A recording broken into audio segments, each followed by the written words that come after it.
Homosexuality, you're sick, you're suffering from homophobia. You probably might know someone in your family or friend right here in Trinidad who is already suffering from homosexuality or lesbianism. And a society which today looks down upon it will tomorrow accept it. Fulfillment of the prophecy of the blessed Prophet Muhammad alayhi salatu wasalam. He said, sallallahu ta'ala alayhi wa sallam, that people would be having sexual intercourse in public like donkeys. ثُمَّ رَدَدْنَاهُ أَسْفَلَ السَّافِلِينَ. I don't think we're far from that. That's just around the corner. People having sexual intercourse in public like donkeys. What more do you want to wake you up? This is the last age. And therefore we must go to the Quran for the guidance. How do we preserve our faith in this age? Because tomorrow we'll be in the grave. And your husband can't help you. And your wife can't help you. Nobody can help you. You're going to be alone. All alone in the grave. You have to answer. And if you thought you had Islam with you, but you did not, it's gone, it's finished. What are you going to do in the grave? He said that men would dress like women, and women would dress like men. Ever saw a woman going to work with the jacket and the trousers and the tie? I don't need to speak anymore. He prophesied it, sallallahu ta'ala alayhi wa sallam. He said that women would comb their hair style like the hump of a camel. I saw it a couple of times. He said that religious knowledge would disappear. Why would religious knowledge disappear? Perhaps because the true scholars of Islam are silenced, are imprisoned, are banned, are killed, and pseudo-scholars replace them. He said that people will no longer care for the distinction between halal and haram. In our fundraising today, brother, just write the check. We don't care how you got your money, just write the check. Not yesterday. Yesterday when we were children, a man who used to lend money on interest, if he invited us to his home for a meal, we wouldn't eat in his home. That was yesterday. And if he came with a bag full of money to donate it to the masjid, we'd say, sorry, we don't want your money. But today, just write the check. So the distinction between halal and haram would disappear. He said the time will move swiftly.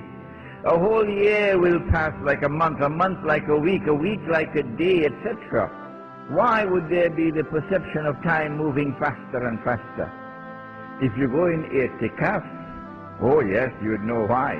I'tikaf is when you go in the masjid and you make the intention not to leave the masjid for a certain amount of time, like the last 10 days of Ramadan. Or you could go in the masjid at Maghrib, just before Maghrib, and make i'tikaf until Fajr, or from Fajr until Maghrib. The perception that time is moving faster and faster is because Allah is no longer in the heart. The dunya takes control of the heart. Greed for the money of the world takes roots in the heart and captures the heart. And so time moves faster and faster. But as you go into i'tikaf and you stay in the masjid, suddenly time is moving so slowly. So you will begin to understand yourself why. We live in an age of materialism, and therefore an age when the dunya is penetrating the heart. He said, sallallahu ta'ala alayhi wa sallam, that there will be universal prevalence of harj. He mounted a rooftop in Medina. He looked out and he said, I see harj falling on your rooftops like raindrops. They said, O Messenger of Allah, what is harj? He said, killing, slaughter, murder, that's harj. And so when you see killing every day on your newspaper, every day on the front pages of the newspaper, killing and slaughter and murder, you know that Nabi Muhammad ﷺ prophesied that it would come. Indeed, he said that the killing would be so random, so senseless, that the killer would not know why he was killing, and the one who was killed would not know why he was killed. It's here, before our eyes, right now. He said of that age that nothing will remain of Islam but the name. We can see it now. It's going away from us. Islam is leaving, and the project of the Muslim village is meant to preserve Islam. He said that nothing would remain of the Quran but the traces of the writing. Meaning, the Quran is in the world, but no one studies it. They read it for the dead. Quran Khwani. But no one studies the Quran. No one goes to the Quran for guidance from the Quran. No one goes to the Quran that the Quran may explain to them the world in which they live today. Rather, the Quran is recited mechanically. May Allah bless those in this country who teach the Quran. خيركم من تعلم القرآن وعلمه. The best of you, said the Messenger of Allah, better than he who is driving a Mercedes. The best of you, better than he who is living by Gulf view, is it called? The best of you is the one who studies the Quran and who teaches the Quran. He said that the masajid, plural of masjid, the masajid would be grand structures, iron and steel, multi-million-dollar buildings. Yesterday was mud walls and carrot roofs. Today, multi-million-dollar buildings. The masajid will be grand structures but devoid of guidance. And he said that the ulama, the religious scholars, the maulanas, the muftis, the sheikhs, of those people who have nothing of Islam but the name and are comfortable with it, those maulanas and muftis and sheikhs would be the worst people beneath the sky. From them will come that which would be fitna for a community, subjecting a people to great tests and trials and corrupting them. And they would become the centers of fitna because they betray Islam. He spoke about the prevalence of riba. Riba, borrowing and lending money on interest, or transactions through which people are ripped off.